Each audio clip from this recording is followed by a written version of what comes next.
Hello दोस्तों, क्या आप इस चैनल पर नए हो तो स्टोरी देखने से पहले चैनल को सब्सक्राइब जरूर करना और स्टोरी अच्छी लगी तो लाइक, कमेंट और शेयर जरूर करना।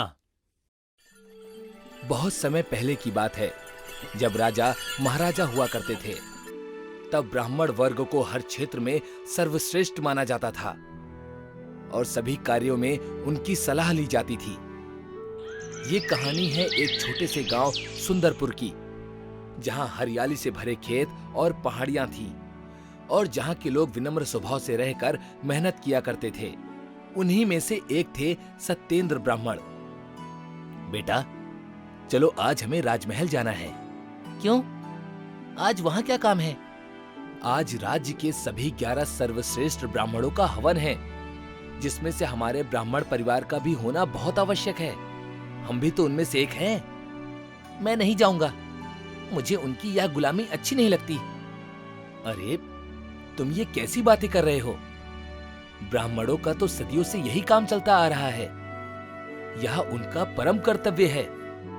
गोपाल सत्येंद्र की बात को नजरअंदाज कर देता है।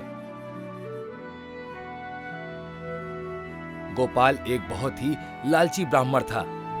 वह मेहनत करने के लिए कभी भी राजी नहीं रहता और उसे यह ब्राह्मण का काम करना बिल्कुल भी पसंद नहीं था।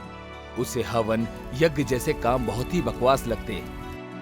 सुनो सुनो, अब की बार राजमहल में अनाज की कमी है, तो जो कोई भी अनाज लेकर राजमहल में जाएगा उसे अनाज के बदले स्वर्ण मुद्राएं मिलेंगी। हमारे राजा व्योम कितने अच्छे हैं। उन्होंने हमारे लिए क्या कुछ नहीं किया और अब उनका एक और उपकार हम पर होने जा रहा है। ये तो बिल्कुल ठीक कहा तुमने। अनाज के बदले स्वर्ण मुद्राएं कौन देता है? जैसे ही ये बात गोपाल को पता लगती है, उसके मन में लड्डू फूटते हैं। गोपाल स्वर्ण मुद्राएं कमाने के लिए एक योजना बनाता है। गोपाल वृक्ष के नीचे कुल देवी की मूर्ति रख देता है। आज का दिन हम सभी के लिए एक शुभ दिन है। आज जो कोई भी कुलदेवी माता पर अनाज चढ़ाएगा, उसके छूटे हुए सारे काम पूरे हो जाएंगे और सारे के सारे पाप धुल जाएंगे। तो समय बर्बाद ना करें, जल्दी से थोड़ा थोड़ा अनाज चढ़ा दें। हाँ बेटा, तुम बिल्कुल ठीक कह रहे हो। ब्राह्मण कभी किसी का बुरा नहीं चाहते और सभी लोगों से ये प्रार्थना करते हैं कि वो थोड़ा अनाज चढ़ा कर जाएं। थोड़े समय बाद कुलदेवी के नीचे अनाज की ढेरी लग जाती है। यह देखकर गोपाल बहुत खुश हो जाता है और वो उस सारे अनाज को एक बोरी में लाद कर महल की तरफ निकल जाता है। ये तो कुलदेवी का अनाज था ना, इसे आप लेकर कहाँ जा रहे हैं? हाँ हाँ, जो भी दान होता है वो ब्राह्मणों के लिए ही तो होता है। गोपाल अनाज की बोरी सैनिकों को दे देता है और स्वर्ण मुद्राएं ले लेता है। वो ये सोचने लगता है कि वो यहाँ आज तक क्यों नहीं आया। ये राजमहल तो बहुत बड़ा है, आज तक तो उसे कितने फायदे मिल चुके होते। कुछ समय के बाद ही राजा व्योम की बेटी इंदुमती बहुत ज्यादा बीमार पड़ जाती है। इंदुमती के कमरे में जाकर राजा व्योम हकीम का उतरा हुआ चेहरा देखकर समझ जाते हैं और वो कहते हैं, क्या हुआ हकीम जी? क्या बेटी इंदुमती की तबीयत में कोई सुधार नहीं आया? जी नहीं, राजा जी बुखार अभी भी पूरी तेजी पर है। राजकुमारी को दवाई दी थी, कुछ समय के बाद आराम नजर आएगा, परंतु अभी बुखार उतरने का नाम ही नहीं ले रहा। ये बात सुनकर राजा के चेहरे पर उदासी छा जाती है। गोपाल वहीं पर खड़े खड़े सारी बात सुन रहा था और वो मन ही मन सोचता है, मेरे पास यही सही मौका है इस राजमहल से वास्तविकता में कोई फायदा उठाने का। गोपाल धीरे धीरे राजा के पास जाकर बोलता है, राजा जी, कभी कभी दवा से ज्यादा भगवान को की हुई प्रार्थना लगती है। मैं एक तरीका जानता हूँ जिससे राजकुमारी ठीक हो सकती है। अच्छा, तो बताओ ब्राह्मण, वो तरीका है क्या? अब मैं अपनी पुत्री को इस स्थिति में और नहीं देख सकता। एक विधि करनी होगी जिससे आपकी पुत्री अगले दिन ही ठीक हो जाएगी, परंतु एक समस्या है। इस पर राजा गोपाल से पूछते हैं, कैसी समस्या है? उस विधि को गुप्त तरीके से करना होता है, कुल देवी और देवता तब प्रसन्न होकर अपना आशीर्वाद देते हैं और विधि को संपूर्ण करने के बाद जिस भी श्रेष्ठ ब्राह्मण ने उस विधि को की होगी उसे भेंट स्वरूप आपको कोई भी अनमोल या कीमती वस्तु देनी पड़ेगी। क्या आप ऐसा कर पाएंगे महाराज? बकवास कर रहे हो बालक, और मैं तुम्हारा यकीन कैसे कर लूं? यकीन करना ना करना ये तो आपके हाथ में है महाराज, पर मैं आपकी तसल्ली के लिए बताना चाहूंगा कि मैं राज्य के 11 सर्वश्रेष्ठ ब्राह्मणों में से एक सत्येंद्र का पोता हूँ। ये बात सुनकर राजा को भी गोपाल की इस मनगढ़ंत कहानी पर यकीन हो जाता है, क्योंकि गोपाल के दादा सत्येंद्र का राजमहल के अंदर बहुत सम्मान था।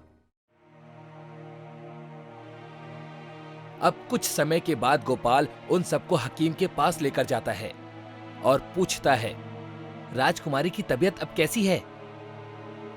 बस ठीक हो गई हैं। ब्राह्मण जी, कल सुबह तक राजकुमारी बिल्कुल दुरुस्त हो जाएंगी।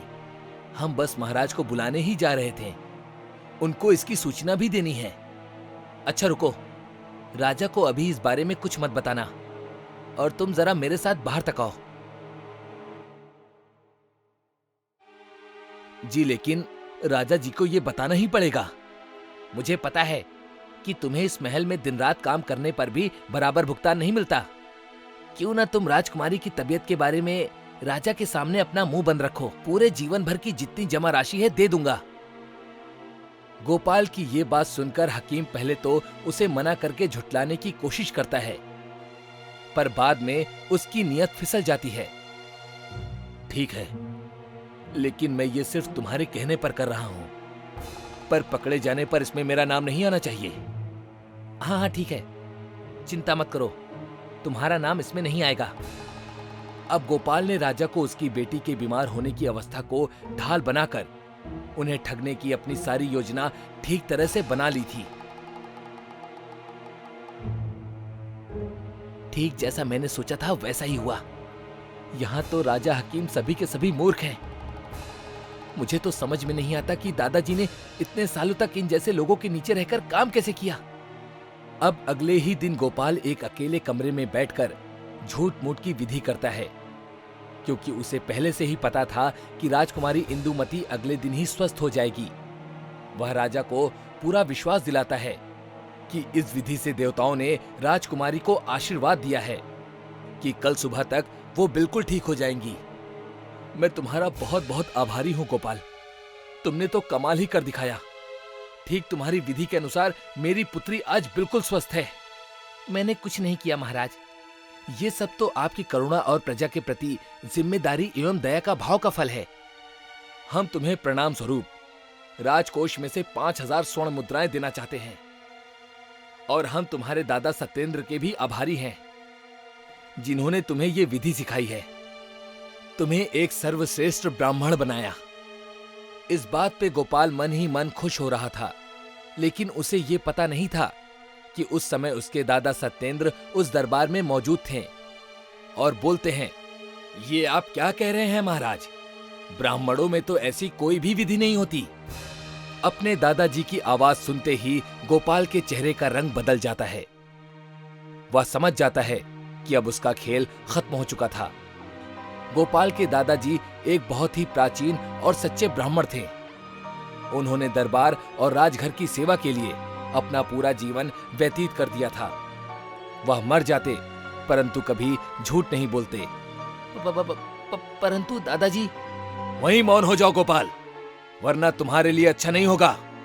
तो तुमने हमसे झूठ बोला बालक?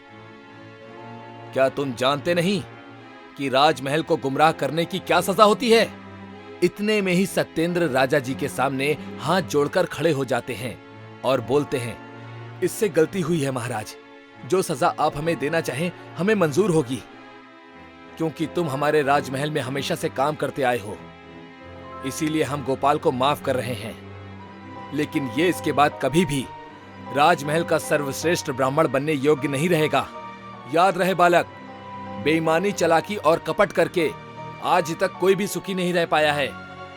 इन सब से तुम्हें कुछ समय के लिए धनराशि, कामयाबी अवश्य मिल सकती है, लेकिन सच सामने आने पर वो किसी काम की नहीं रह जाती। अंत में तुम्हारी ईमानदारी, मेहनत और लगन ही काम आती है। बिल्कुल तुम्हारे दादाजी की तरह, जिन्होंने आज तुम्हें बचा लिया।